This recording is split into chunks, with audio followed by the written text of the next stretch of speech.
Welcome to History Forum. I'm your host, Dr. Jacob Roram. In this program, we're featuring Stephen C. Beda, author of Strong Winds and Widowmakers, Workers, Nature, and Environmental Conflict in Pacific Northwest Timber Country. Beda gives a voice to the timber working community and their efforts to keep their jobs, protect the forest, and preserve their identities. We are glad to welcome him to History Forum. For over 20 years, History Forum has brought the best U.S. history scholars to St. Paul to share award-winning books and cutting-edge historical research. Each talk may illuminate a history you've never heard before or bring a new perspective on a familiar topic. But regardless, each program will give you a deeper and more complex understanding of the past and your relationship to it. Enjoy the program. Thank you for inviting me out. Just being in St. Paul for this short time, I'm reminded how connected the region I live in is to the region here. I got to see James J. Hill's house, where, as some of you know, this infamous deal was struck between him and Weyerhaeuser to purchase 900,000 acres of Washington timberland, forever changing the course of the region where I live. And as Jacob said, so our two regions are connected through the economics of the timber industry, but also the labor history. So many timber workers, particularly in the early 20th century. Potentially some of the guys you see pictured here came from Minnesota. A lot of them had experience working in the woods in the Midwest, in Wisconsin, Northern Illinois, and Minnesota before they came out to Oregon, Washington, and Idaho. So this trip, I'm only here a short time, but this short trip has convinced me that I definitely have to come out here more, spend some more time in St. Paul, get to know the city's history more, and I'd love to see some of the kind of forests of northern Minnesota too. So hopefully I'll be back sooner rather than later. So yes, as Jacob said, I am going to tell you a little bit about my book and my research, Strong Winds and Widowmakers, Workers, Nature, and Environmental Conflict in Pacific Northwest Timber Country. And to sum it up simply, in its most elemental form, what this book argues is that timber workers are and have long been environmentalists. And I go even one step farther and say they're not just environmentalists, they have been some of the Pacific Northwest's best environmentalists. Now, if you go to a logging community in Oregon or Washington and you say that, it's not very controversial at all. In fact, at one point, as I was conducting research, I reached out to a logger, called him up and said, hey, I got your name from so-and-so. I'd really like to interview you for this book I'm writing.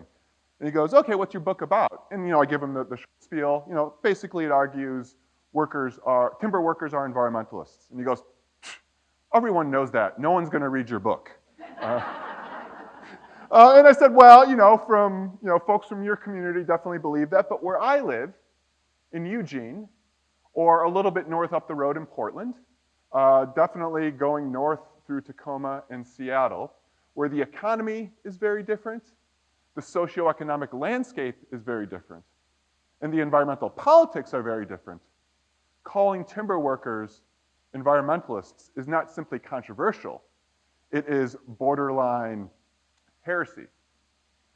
Because so many people in my region, as well as outside the region, are convinced that timber workers are not just opposed to environmentalism, that is to say the environmental movement, but actually opposed to any sort of protections that limit the influence and power of timber companies and timber corporations.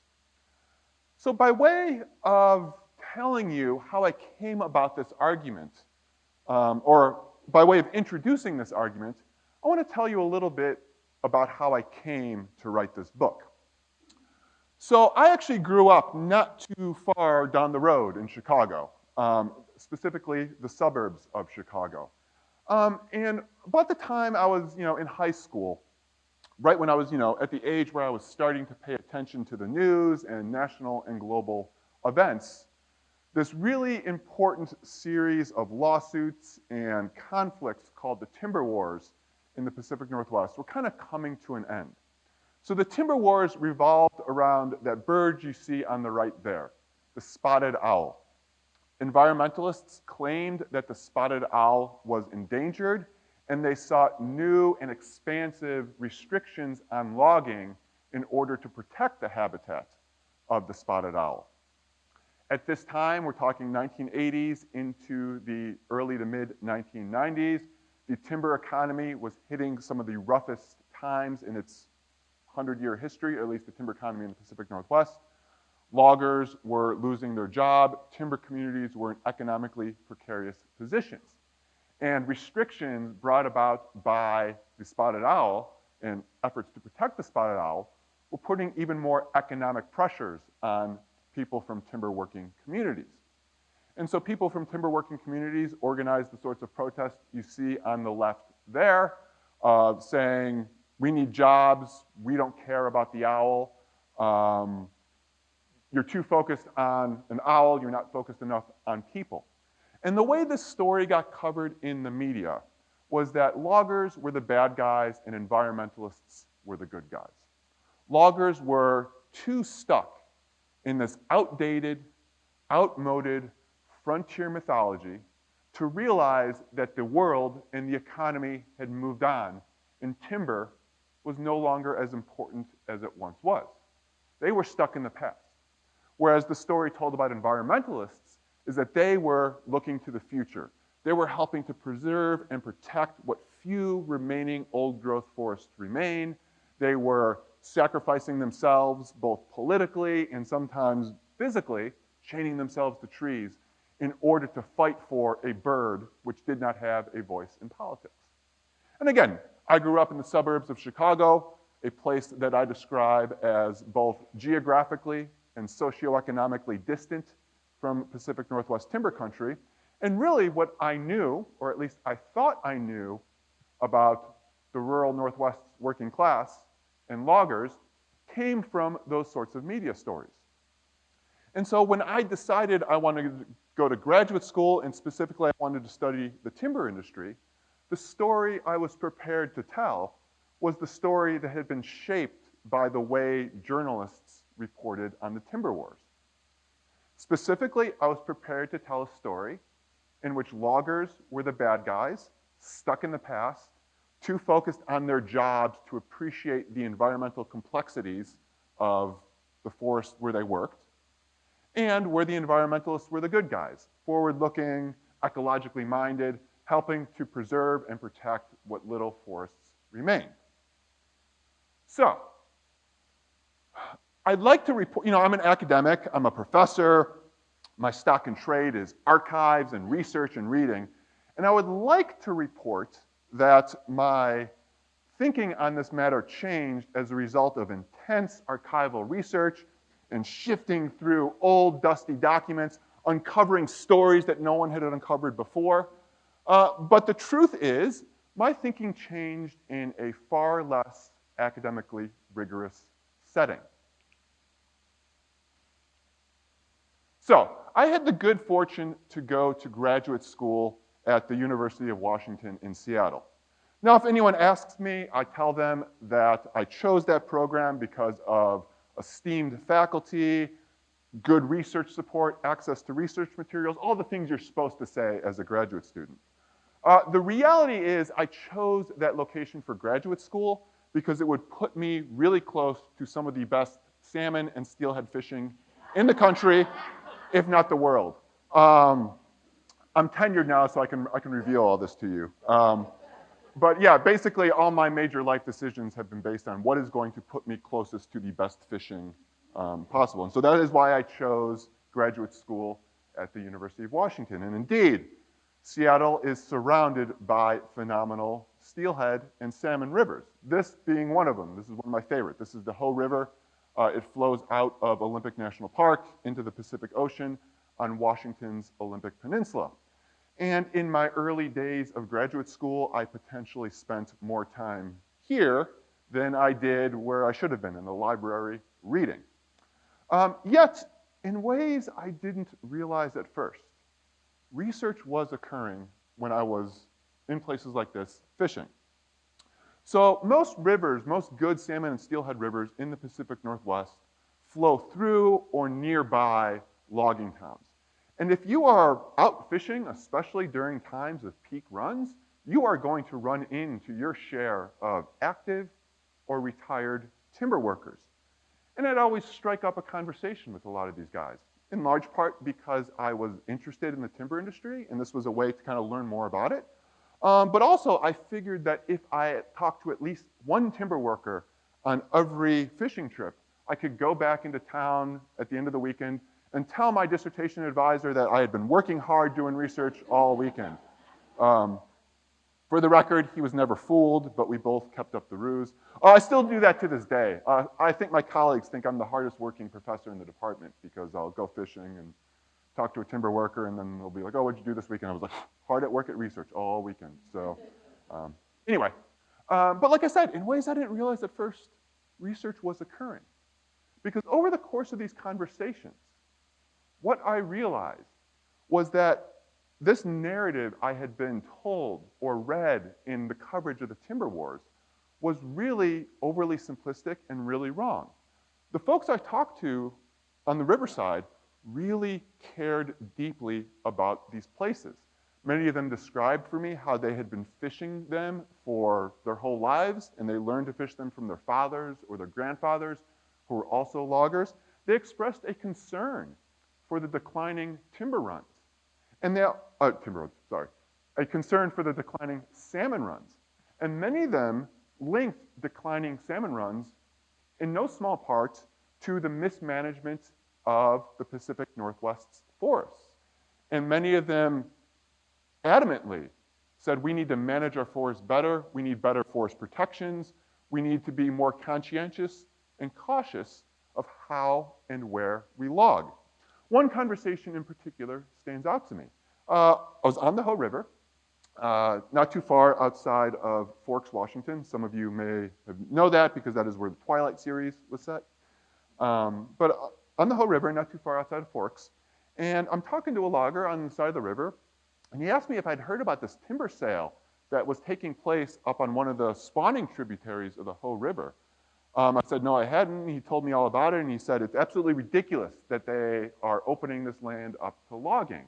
This is an important spawning habitat. The salmon numbers on the Hoh are declining. This is only going to put added pressure on it. And he was very adamant that this timber sale, though it might mean a job to people in his community, should not go through. And I'd had other conversations like that, but one of the reason this one stood out to me was he was clearly wearing a kind of beat-up flannel shirt. And I knew he was a sawmill worker because the shirt was embedded with like this purplish bluish glue that they use in the sawmill and plywood process. And he had kind of sawdust all embedded in the fabric of his shirt. And I remember he's like brushing off the sawdust as he's talking to me, talking about how we need more protections. I thought that was an interesting juxtaposition. And so that conversation and more conversations like it really encouraged me to go back and reevaluate what I thought I knew. So it was at that point that I did now start to engage in the more formal avenues of research, going and reading books, going back into the archives, interviewing a lot of loggers. And what I realized was that one of the problems of a lot of journalism and one of the problems of a lot of history about timber workers is that both historians and journalists alike have been far too focused on the work site in understanding the history of timber workers in the Northwest. Now, work is extremely important. If you want to understand the culture and the communities of the rural working class Northwest, you have to talk about work. And indeed, my book talks about work. But we cannot exclude the other aspects of life and the other ways that timber workers understood nature and engaged with nature outside the workplace. And so one of the contributions of my book, or what I hope is one of the contributions of my book, is to really encourage us to take a more holistic view of how all people, but working class people in particular, think about nature and engage with nature. Yes, through physical labor, but also through many other aspects of their lives. And this way of thinking, and this course of thinking, really led me to the place where most timber workers were living in the early 20th century, the company town. So company towns were adopted by employers in Pacific Northwest logging primarily for two reasons. The first was It was a practical reason. That by the early 20th century, timber companies, Frederick Weyerhaeuser Logging among them, are logging an exceptional amount of timber. And as they log more forest, that means that logging operations get pushed farther and farther and farther away from urban areas. And we're talking the early 20th century. There are no highways connecting urban centers to rural peripheries. Many workers don't own cars. So employers needed a practical way to keep workers and their families housed near their operations. So they build these company towns so workers can live in the towns and go work in the forest. The other reason that employers adopted company towns was an ideological reason, or a political reason. That company towns gave them an incredible amount of control over their workforces.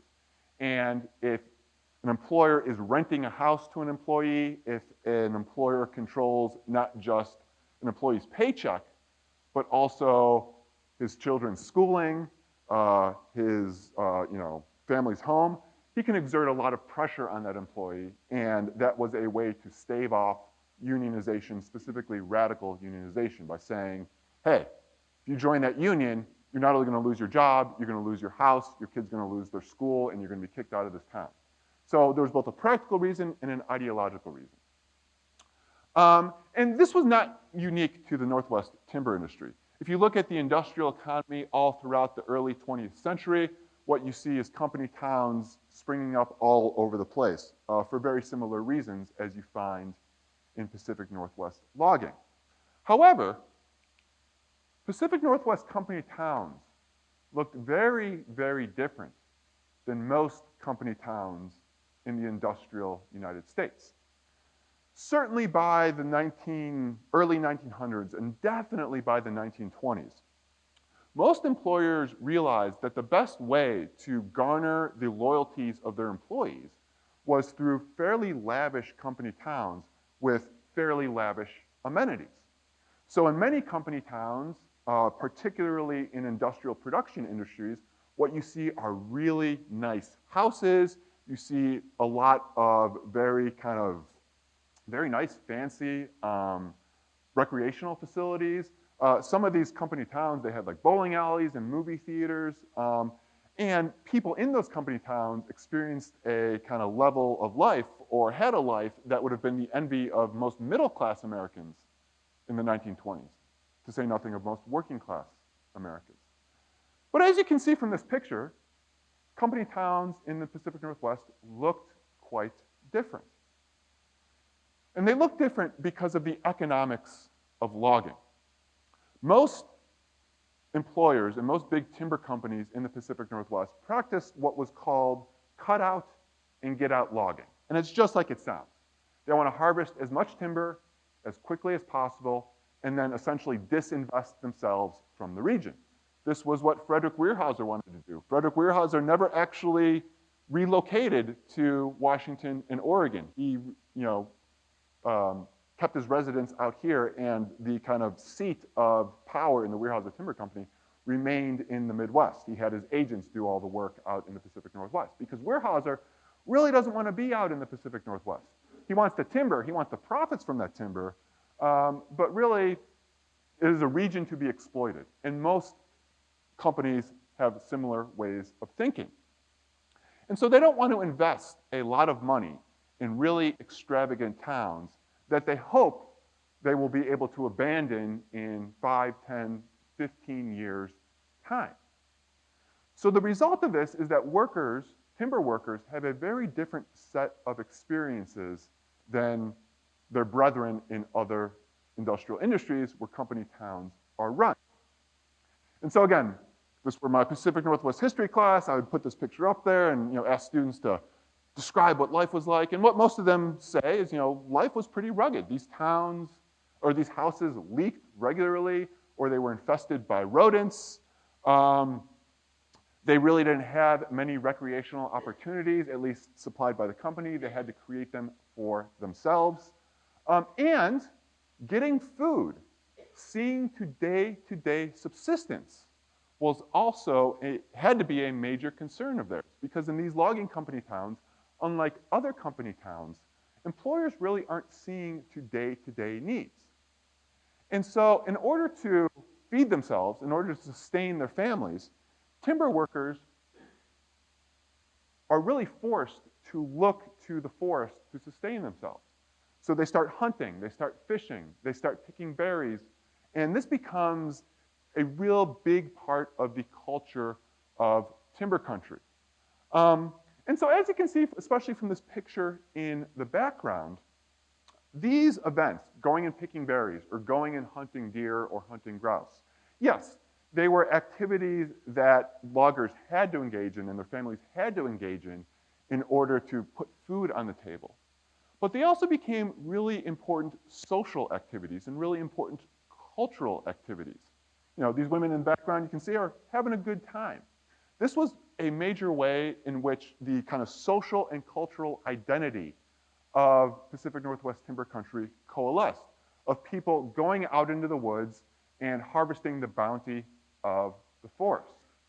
And so what I argue in the book is that these activities gave workers a really complex and complicated understanding of logging, or the forest ecology, and how it had been shaped and reshaped by logging.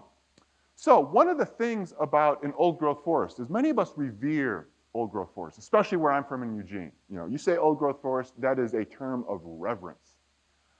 However, old-growth forests, at least in terms of things that human beings can survive on, are fairly barren. Animals like deer and elk, they really don't live in old-growth timber because there is no forage and feed for them because sun can't penetrate the canopy. This is one of the major reasons that indigenous communities, and I'm sure this is true in Minnesota as it is true in the Pacific Northwest, but they would routinely and regularly engage in forest burns. They would set large portions of the forest on fire in order to get rid of the old growth trees and encourage new growth. Let the sunlight in, which would encourage deciduous growth, which would then bring in species like deer or grouse. Or once the kind of forest was opened up to sunlight, you get things like berries.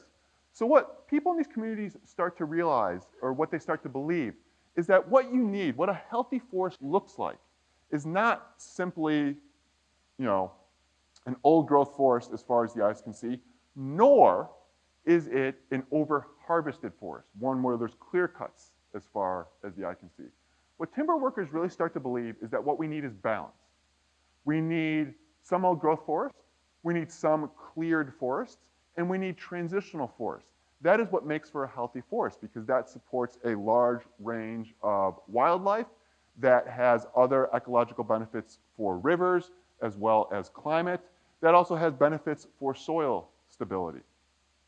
And so what happens in the 1920s is loggers become very invested or very very invested in this idea or this belief of, you know, we have to have a balance between timber work and timber preservation.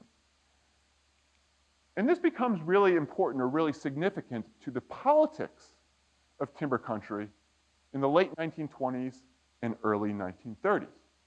So in 1920s America, there was a big consumer boom. This is the era of the Model T and Ford. But a lot of industrial manufacturers and a lot of consumers are also consuming a lot of timber products. There's a lot of new housing being built. Also, cities are engaging in a lot of new infrastructure projects. A lot of new bridges and other buildings are being built. And this creates incredible, incredible pressures on Pacific Northwest forests. And over the course of the 20s, cutting expands rapidly because timber prices are good. And as I said earlier, the big timber corporations, they are thrilled with the 1920s economy because they are making money hand over fist. But the result is scenes like you see here, vast clear cuts. And as far as timber workers were concerned, this balance that needed to be maintained between harvesting and protection had been thrown out of whack. And this becomes really apparent to timber workers in 1929 at the start of the Depression and into the 1930s.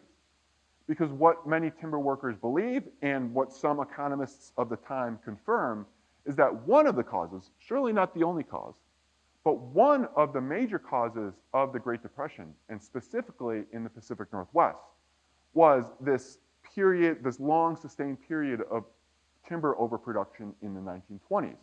Essentially, because they were making so much money, logging companies harvested more timber than was ecologically or economically feasible. That flooded the market, and that created all sorts of economic and ecological problems. And so timber workers hope that the New Deal is going to, the Franklin Delano Roosevelt's administration, the New Deal is going to step in and put some new controls on timber production and really regulate timber production in the way that FDR's administration is regulating industrial manufacturing and investing new kind of research and policy plans in the agricultural industry. But for a host of reasons, having to do with politics, having to do with economics, the New Deal never really comes to timber country, or at least the forest sort of protections and care that America's agricultural system gets in the New Deal. So as a result, timber workers really come to believe that they are the first, if not only, line of defense in protecting what remains of the forest. That if this balance between producing timber and preserving timber is going to maintain, then they are going to have to be the ones that maintain it.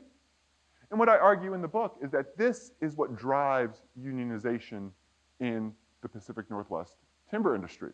Now again, many of us are familiar with unions and what they do, and most of the time when we think of unions and how they come together and how they're organized and the reasons that workers join unions, we focus on the workplace, and with good reason, right? Poor pay, dangerous working conditions, long hours, those are the things that have historically driven workers to undertake organizing campaigns, to organize unions and claw back some of the power from their employers and preserve it for workers. And that is certainly true in the timber industry. That was one of the reasons that drove workers to organize unions. It has long been a dangerous job, it has long been a difficult job, and it has long been a low-paying job. But what I want to suggest to you here, and what I argue in the book, is that the desire to protect environments and the belief that a labor union could effectively be used as an environmentalist organization was one of the major things that drove many timber workers into organized labor, because they believed that if they took back power from their employers, if they organized a union, then they could more effectively pressure their employers to adopt more sustainable logging practices. And this is really what drives the growth of the major union that I study in this book, as well as elsewhere, the IWA, the International Woodworkers of America, which gets confusing because it was actually started in large part by communists from British Columbia, and there were a lot of British Columbian locals in the International Woodworkers of America. Don't let that bother you. And actually the IWA had a presence in Minnesota as well. It represented some sawmill workers out here, and the Midwest District Council of the IWA was a fairly large and influential faction within the larger union. So this is also, again, another example of our histories being connected. But like I say, the IWA is a radical labor union, but it is also unique in the history of organized labor in America in that it really believes that the job and the goal of organized labor is to not only protect workers, but protect the environment as well. And particularly in the post-war period, after World War II, the IWA makes a concerted effort and dedicates a lot of its both financial resources and personnel into creating a more balanced system of timber harvesting. And specifically, the strategy that the IWA pursues is expanding wilderness areas. And the IWA's belief went like this, is that if there were more wilderness areas, that would actually remove a lot of forests from essentially the lands that could be logged. You're essentially creating scarcity, forced scarcity within the timber industry. And then this would force employers and force the big timber companies to manage the stands they had access to more responsibly. At the same time, the IWA was hugely in favor of wilderness because wilderness areas, that is to say areas where no logging or any other industrial activity would be allowed, would provide recreational opportunities for timber workers. These would be places for timber workers and their families to go hiking, to go hunting, to go fishing. So as far as the IWA was concerned, wilderness checked a lot of boxes, and it was a really, really important strategy to pursuing their longer goal of expanding the power of workers and protecting the environment. At the same time the IWA is making this argument, there is an emerging wilderness movement within American environmental politics.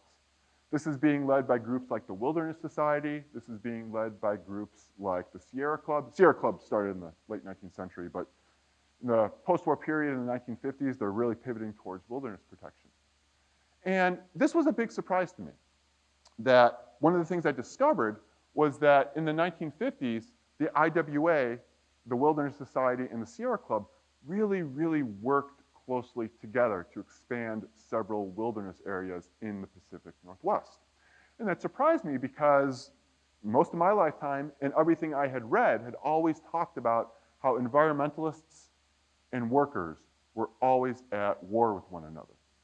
But you go back to the 1950s, what you find is that rather than being at war with one another, rather than fighting with one another, they saw each other as indispensable allies. Environmentalists understood and believed that loggers knew the forest better than anyone else.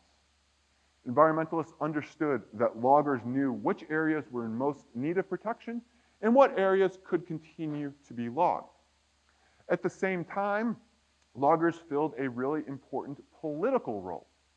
That whenever a new wilderness area was proposed, the first thing that would happen is timber corporations would come out and say, we can't allow this new wilderness area, we can't enact this new wilderness designation because it's going to cost too many jobs.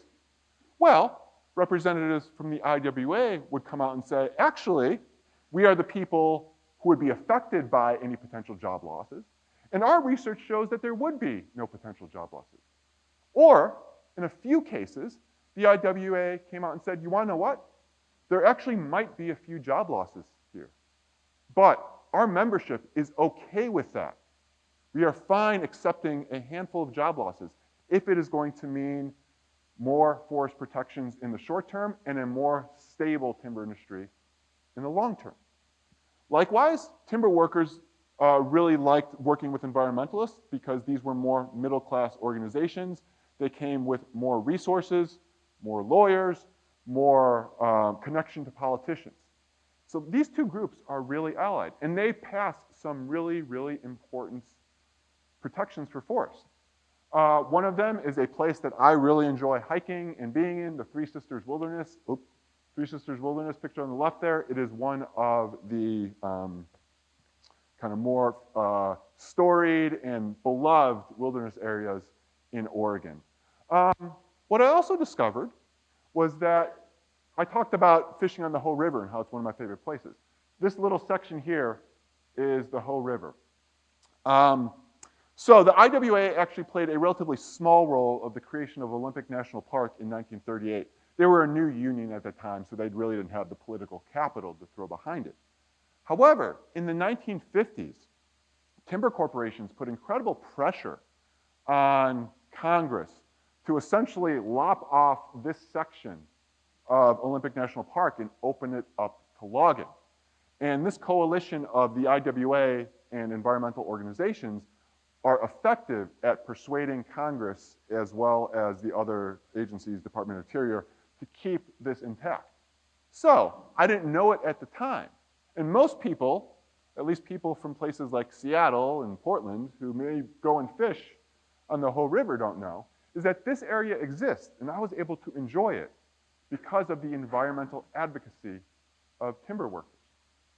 And so this partnership, this really fruitful, important partnership between workers and environmentalists persists through the 50s and peaks in the 1960s, when both groups combine to support and ultimately help encourage the passage of the 1964 Wilderness Act.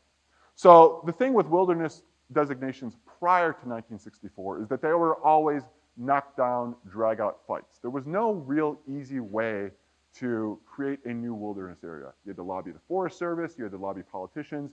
It was a very unclear, complicated political structure. And what the 1964 Wilderness Act does is it essentially takes the process of designating wilderness out of the hands of the Forest Service and places it in the hands of Congress, thereby streamlining the process. And ultimately, the act leads to a massive, massive expansion of wilderness areas all across the United States.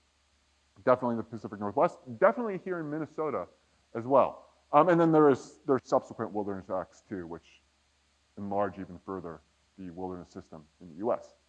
But once again, this coalition between workers and environmentalists was really, really important. Howard Zahniser, who was the president of the Wilderness Society, more or less drafted the act.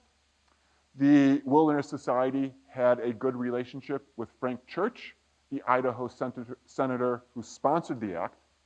And the IWA played a large role of mobilizing their members to lobby their congresspeople in support of the act.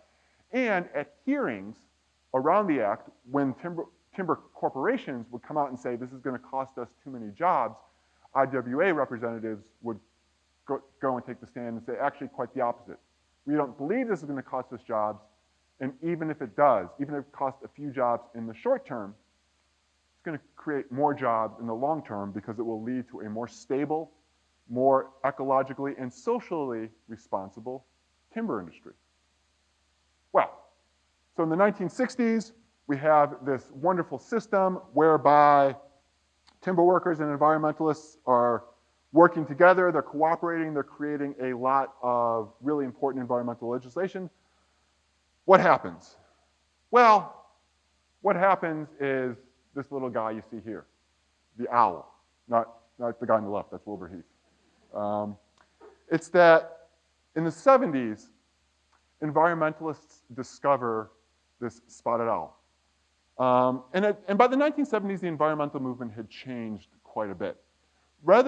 I mentioned Howard Zahniser. Howard Zahniser actually comes from a rural coal mining community in Pennsylvania. Many environmentalists, among them Aldo Leopold, several others, are foresters for the Forest Service. And again, Aldo Leopold is going to have a lot of criticisms of the Forest Service. But Aldo Leopold knew loggers, and he knew loggers well and how much they cared for nature. Someone like Howard Zahniser, coming from a rural community, he understands that rural working class people really care about nature. But by the 1970s, environmentalists tend to come more from the middle class and more from urban areas. And they really don't know timber workers, or they don't know, actual people who are timber workers. So they don't know this long history that timber country has of stewarding nature, nor are they aware of how much that timber workers care for nature. What they simply see are clear cuts. They see loggers creating those clear cuts, and they assume incorrectly that loggers are opposed to environmental protections. And so when environmentalists start advocating for the spotted owl and the expansion of spotted owl habitat, they don't include timber workers the way that earlier generations of environmentalists had. They don't consider the economic ramifications that earlier generations of environmentalists had. Nor, for that matter, do they really seek a balance between production and protection the way earlier environmentalists had. Rather, what many of them want is a complete end to logging in the Pacific Northwest. They will accept severe limitations, but for some of them, their goal is zero cut on public forests. And this impacts and annoys and frustrates and angers people like you see here, Wilbur Heath. So I got to talk to Wilbur Heath. This this picture comes from Life magazine, their year in pictures. It was published in January 1991. This was taken in 1990. So that's Wilbur Heath on the left. That owl is actually, her name is Hazel. She was found by a researcher. And what Wilbur Heath said was, he really didn't like this picture. And the reason he didn't like this picture was because it poses, as Jacob said earlier, a dichotomy. That we can have owls or we can have loggers.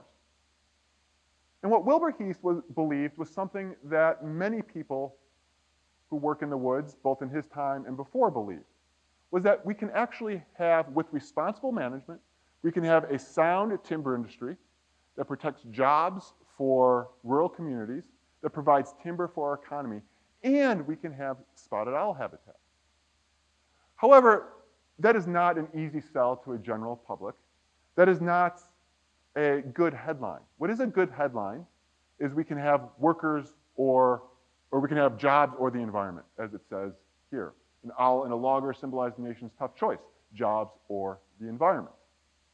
And because the environmental movement had become kind of more middle class in its origins, which is to say folks who made their living often at offices in cities, the need for jobs in rural communities was not something that resonated with them. So environmentalists really benefit from this dichotomous framing. Jobs in the environment, we know you care about the environment.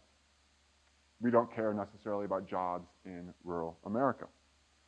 But like I said, this really frustrates and angers people like Heath.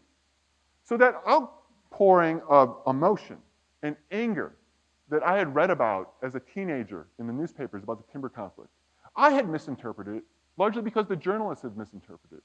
Yes, people were concerned and angered about losing their jobs. But what rural timber workers were even more angry about and more concerned about was this dichotomous way of thinking, because what their long history had shown was that we don't have to choose between jobs or the environment. We can certainly have both. But nevertheless, the conflict really tore apart what was once a really productive and useful and fruitful relationship between workers and environmentalists.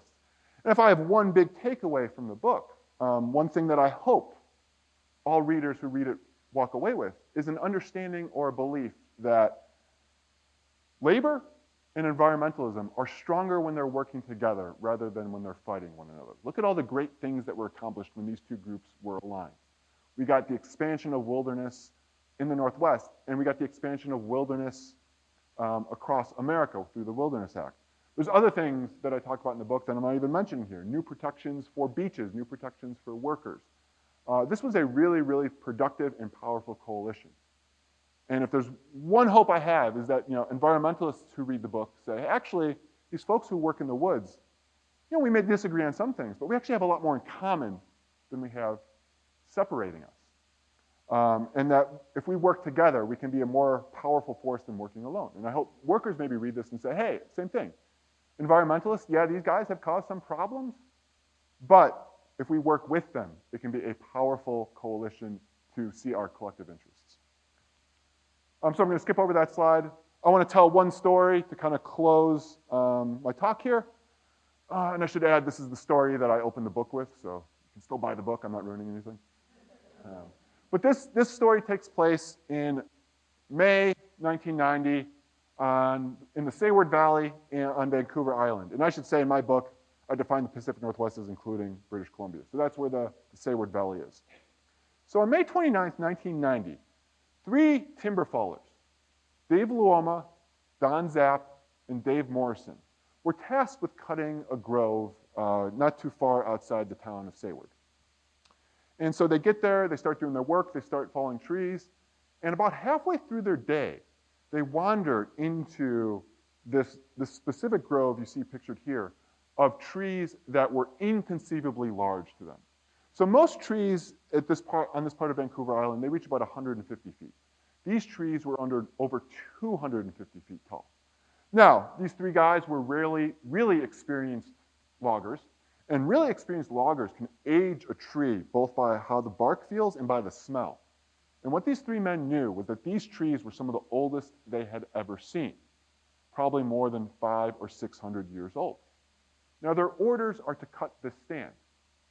But after wandering around the stand for a little bit, they pack up their tools, they hike back up the hill which they were working, they get in their pickup truck, and they drive back to town. And their first stop is going to be at the offices of their foreman, And the company they work for is the Bledel Donovan Lumber Company. The first stop is going to be the office of their foreman, and they're going to say, we are not going to cut this grove. Now, this comes from the IWA newspaper. You see, it's Fowler's risky decision. It was risky because this is 1990. This is the height of the timber wars. Loggers across the Pacific Northwest are losing their jobs. A lot of timber fallers would be thrilled to have the opportunity to work, whether it's cutting down 600-year-old trees or far younger trees. These men are going to be risking their jobs after they have collected years and years of seniority, when they have really stable jobs in an economic climate and a rural geography where stable jobs are difficult to come by. And they're going to be risking all that for a roughly 25-acre grove that a few hours ago no one really knew existed. Yet that is precisely what they do. They go in, they tell their foreman, we found this grove, we're not going to cut it. If you don't like it, you can fire us. Well, before the company can take action, their union, the IWA, immediately issues a statement saying if any disciplinary action is taken against these three fallers by the company, then the company may well have a strike on its hand. And the IWA local says, no other member of our local is going to cut the stand either. At the same time, people from Sayward, many of them out-of-work loggers, would have been thrilled to have a job cutting this timber. What they do is they pack up their tents and their sleeping rolls, they go out to this grove and they establish a protest camp. And they say, we are going to stay here until the company agrees to relinquish its cutting rights, which it ultimately does. And so today, this is a wilderness area, this grove is a wilderness area in British Columbia. And again, I'm sure there's actually a little sign that tells the story. But it's a small sign. Probably most people miss it. And probably most people who go to this grove, and it's beautiful, if you ever get the chance, I absolutely recommend it. Most people who go to this grove probably assume it's there because of more middle-class environmentalists. But in fact, it is there because of loggers and working-class communities. It's there because these people have long had a deep connection to the forest. They care about the forest. And while they believe, yes, that we have to cut timber, we also have to protect timber. And so earlier I said loggers are the best environmentalists. And this is why I say that. It's because it's too easy to say we should preserve all our forests. That is too easy. Think about how important wood is in all our lives. Yes, we're living in 2024, the 21st century. We have all sorts of modern technologies and materials. But guess what? Good old-fashioned lumber is still central to our economy. Look at the stage I'm standing on. Wood. Think about what your home is built of. Wood. I would love it if you buy my book. That was once a tree in a forest. Even if you buy my book digitally, power is being delivered to your computer by way of power lines held aloft by wooden poles. Wood appears in other less likely places. Wood is a product in paint, in cosmetics, in a lot of medicines. Our economy does not function without wood. Timber workers understand this. So instead of adopting the easy approach of saying we shouldn't cut anything, they adopt a more difficult, but I argue more necessary approach of how do we supply wood for the economy? How do we make sure we have homes, we have cosmetics, we have medications, we have books, and how do we make sure we have healthy forests? Now, they don't have all the answers because no one does. But what I hope to leave you with is a reminder that these guys work in the woods, they care about the woods, they see the woods as both an economic space and a social and cultural space. And that is the way we all have to think about the forest. And every time we make a decision about how the forest should be managed, we should be in communication with these folks because they have experiences, they have knowledge that can help us manage the forest more wisely in ways that help us maintain our economy and maintain the forest ecology. So I'd love to hear your questions. Thank you very much. Yeah.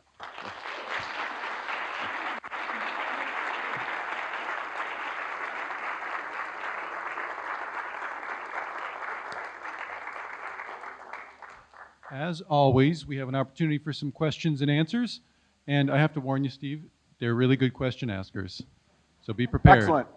So raise your hand and we'll try to get a mic to you. We'll have one on each aisle. So we'll start right over here.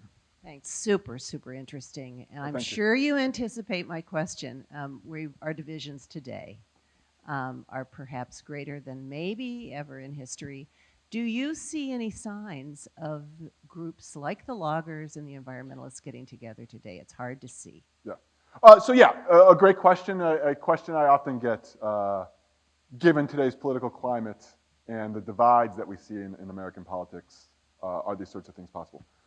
I will remind everyone, though, that there was a time in American history in the 1860s where Republicans and Democrats were so divided they actually fought a civil war. These sorts of divides aren't unprecedented. Now, hopefully, we don't go that direction, but what I'm saying, this has also often been a long part of American politics. But do I see any promise or hope? Yes, I do. So there are these new organizations cropping up. They are not expansive yet, or they haven't been fully integrated into environmental decision-making processes yet, even though things seem to be moving that direction. And what they are called is cooperative land use partnerships. So one of the first ones, at least in the Pacific Northwest, was, many of you may have heard or remember in 2016 the occupation of Muir National Wildlife Refuge. It's one time when everyone in the nation was focused on Oregon, not in a good way. But yeah, a bunch of crackpot militia types occupied a national wildlife refuge in Harney County, Oregon, and said, we're angry at the government, we're angry at the Bureau of Land Management, give the land back to the counties. And actually, one of the reasons that militia movement failed was because people from Harney County, ranchers from Harney County, said, no, actually we have these decision models and decision systems in place where we actually have a say and voice in how lands are managed. And so what they were referring to was a cooperative land use partnership. It was one of the first in the Pacific Northwest, where essentially federal agents in the BLM, environmentalists, and ranchers got so sick of litigation and suing one another that they said, anytime we need a decision made about what to preserve, what to allow grazing, we're going to get in a room together, no lawyers, just representatives from our various constituencies, and we're going to hash it out. We may not all walk away getting what we want, but we're going to talk, we're going to debate, we're going to argue as the way democratic citizens should in a democratic nation. And that model has been really, really successful. It's been successful not only in stopping a lot of litigation, so things can actually move forward and the BLM can implement management plans. It has also really shifted the thinking, is that now, you talk to ranchers from Harney County, and I've had the opportunity to do this, they say, well, you know what? I may not agree with this guy who's an environmentalist, but I see where he's coming from, and I like him. And they'll talk about like, oh yeah, I had him over for my house, at my house for dinner last week. We argued, but he was still at my house for dinner, right? So it's actually shifting the tone of politics. And so because the Harney County model was so successful, it is now starting to be replicated in other timber communities throughout the Pacific Northwest. The most famous one is in Quincy, North California. It's called the Quincy Library Group. And it's called that because loggers, environmentalists, and Forest Service representatives met at, Quincy's a small logging town, but they would meet at the library, so that would force them to keep their voices down. But it worked. And again, that has become now a kind of really important model for decision making. And you're starting to see these land use partnerships crop up all over the Northwest. So yeah, is there a lot of things to be concerned about? Yes. Is there a deep urban-rural divide in Oregon and Washington and Idaho? Absolutely. Look at the electoral map. You will see, the counties along I-5 corridor all went for Harris and everything else went for Trump. The way economic disparities, there's a clear urban-rural divide. But I am not without hope, and the reason I'm not without hope is because of these cooperative land use partnerships. So I hope those become a real dominant model.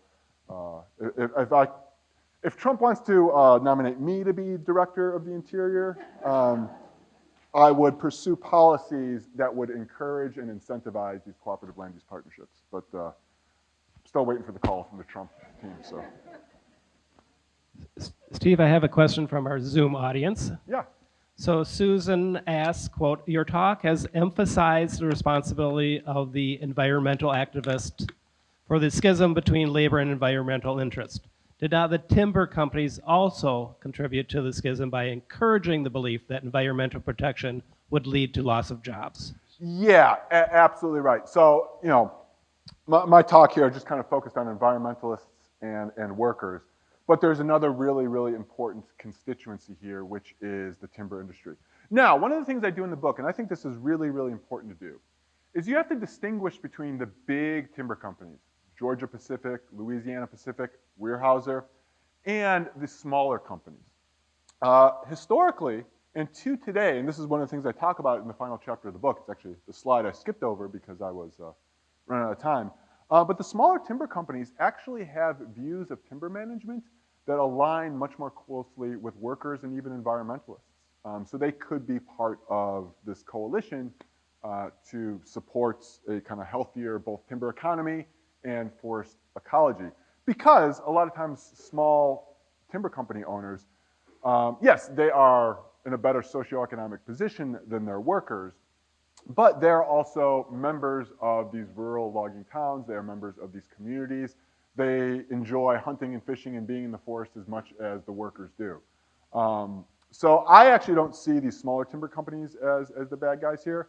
But yes, the big timber companies, they very much sowed some of the seeds of these divides, especially at the height of the timber wars. They'd be handing workers pink slips and saying this is because of the environmentalists when it had as much to do with the economics of the timber industry. It had a lot to do with capital flight.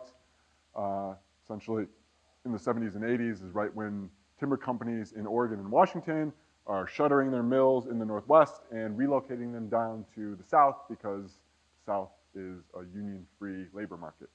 So yes, thank you for that question. You're absolutely right. Timber companies, timber executives bear some of the blame in sowing this divide.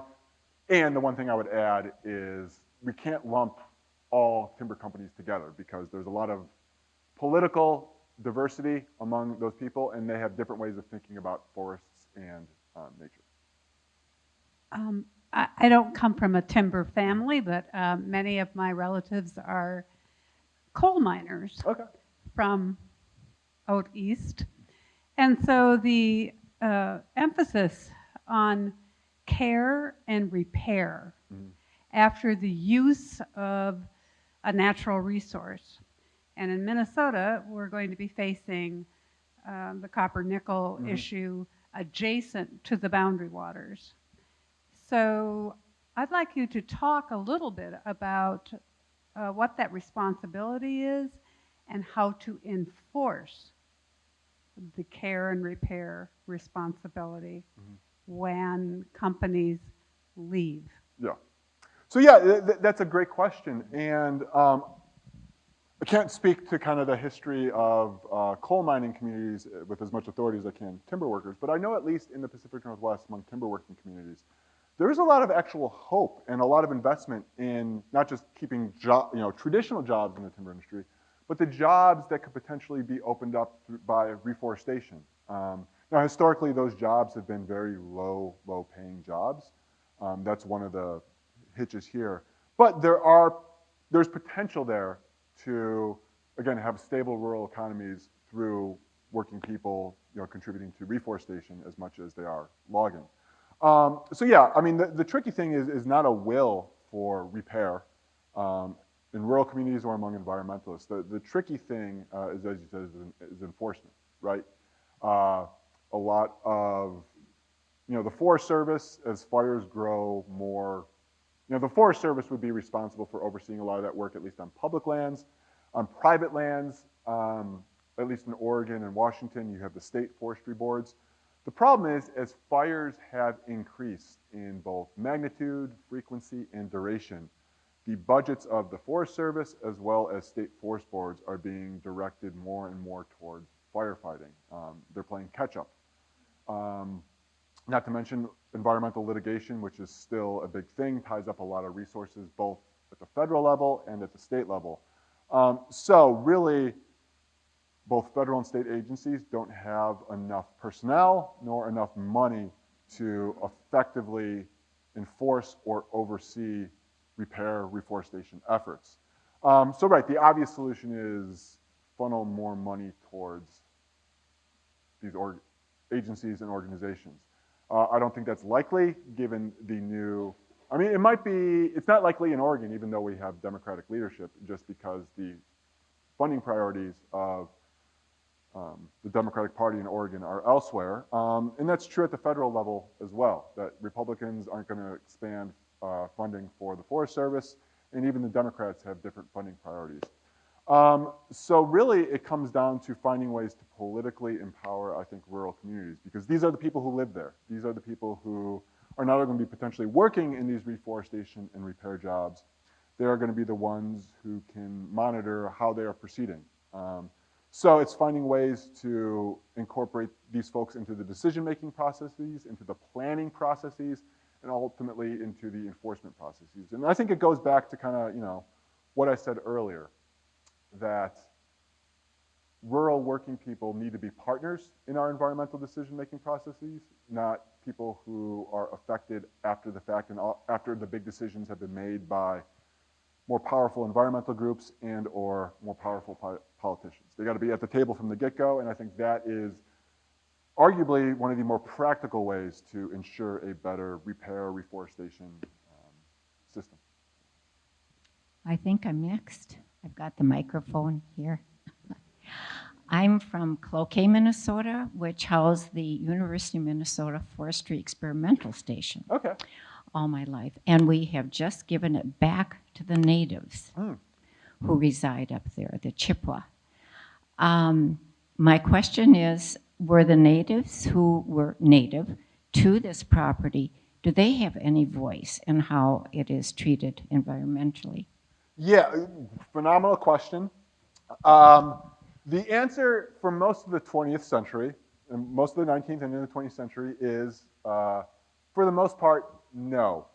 There are some tribes in the Pacific Northwest who had timber rights written into their treaties. The most famous example is the Klamath tribe in southern Oregon, that in addition to water rights, their treaty inscribed to them, or protected their rights to manage the timber.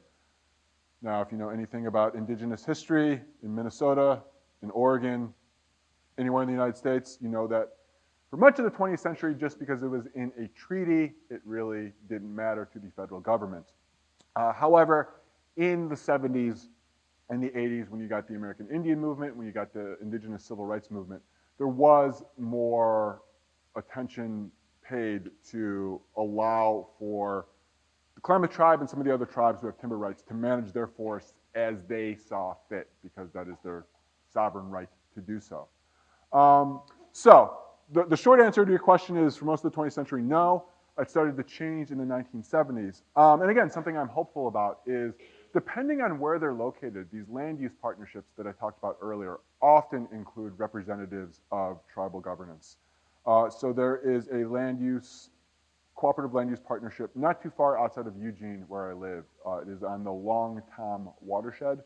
And that land use partnership includes representatives from the Kalapuya tribe, who are the original inhabitants of the part of the Willamette Valley where I'm from. So it's another, I think, great reason for cooperative land use partnerships, because this is one of the ways in which indigenous sovereignty can be restored and honored and protected. I mean, one of the issues here, though, is that treaties only gave indigenous peoples the right to manage timber on the lands within their treaties, not necessarily the lands that they originally inhabited nor managed. And so while there's a legal framework for, in the form of treaties of restoring timber management on tribal lands, many people in the Northwest, myself included, want to see indigenous people having a say and right to manage timber on their historic lands, which is, say, lands not necessarily included in treaties. And that's where I think these cooperative land use partnerships come in, is because that gives them an avenue for that. It can't be the only one, but an avenue for that. So, good question, though. Thank you. Thank you. I would be interested in some specific examples of where the union's traditional work, wages, hours, safety, and the protection of the forests complemented each other. Are there, you talked about stability, so I assume fewer boom and bust cycles. Right, yeah. But were there other things like reducing overtime? Were there other things that those co-supported? Oh, yeah, I mean, so I am far from the first historian to study the IWA.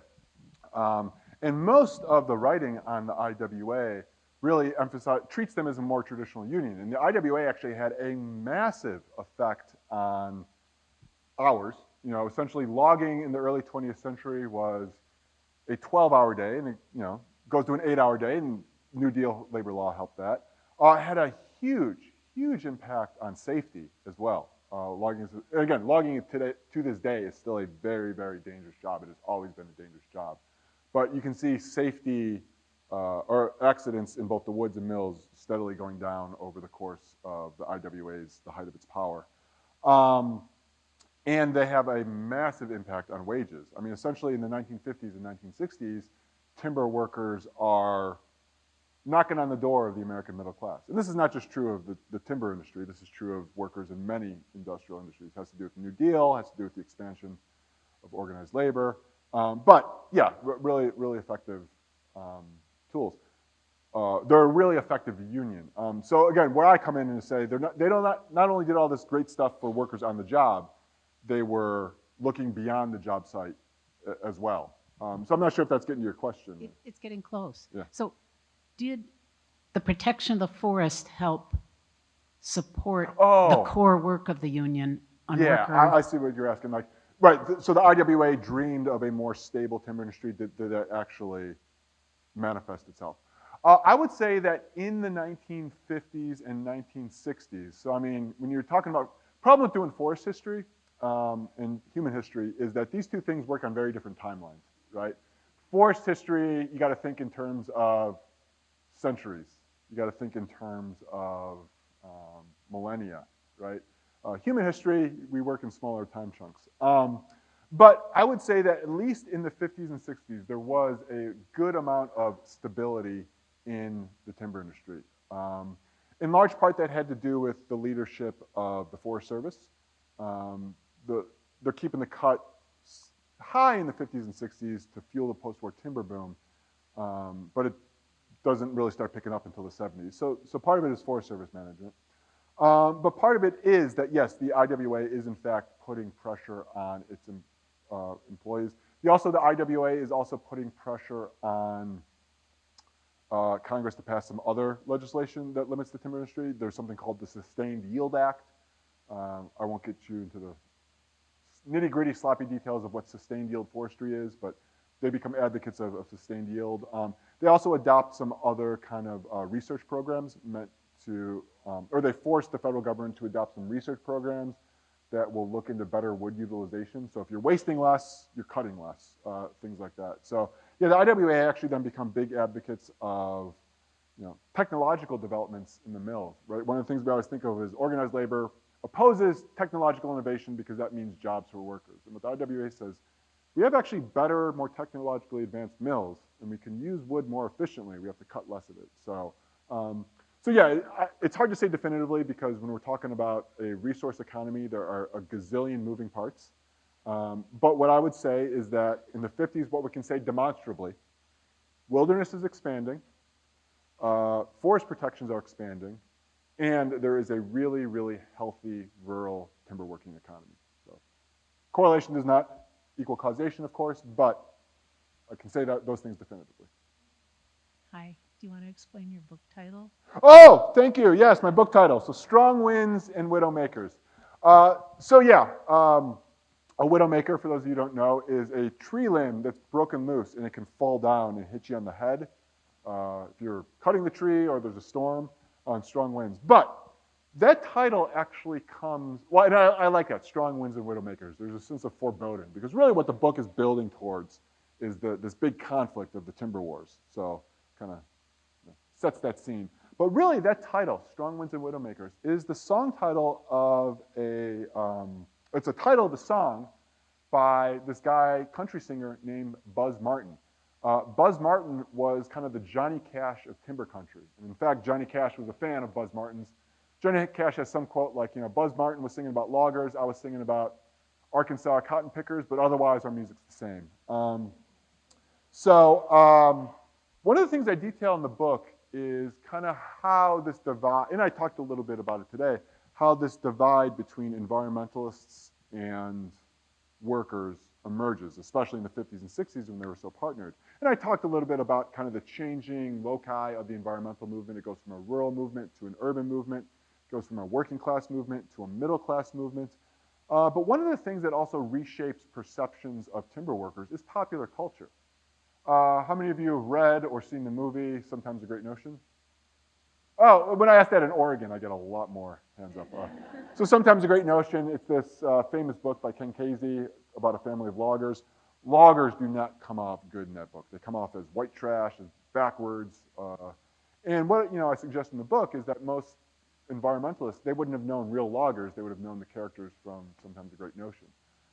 So that gives them a perception of the people they're dealing with, which sows some of the seeds of the divide. On the flip side, you had country music. And this is true of the white working class in the 70s and 80s more broadly. You got Merle Haggard, you got Charlie Daniels, you got those outlaw country musicians who are articulating a new rural working class identity, one that is often opposed to the urban middle class. And so Buzz Martin was kind of the Merle Haggard, Johnny Cash of timber country, the kind of outlaw country musician who was saying, we don't like those big city folk, they don't understand the hard work we do. But this particular song, Strong Winds and Widow Makers, I really like it because it speaks to the pride of work, and it speaks to the pride that people from timber country have long felt in working in nature, living in nature, and being stewards of the forest. So at its core, I like to think that's what my book is about too. It's about the pride these guys felt and do feel with all the roles they fill. So that's why I chose it for the title. Thank you for that question, though.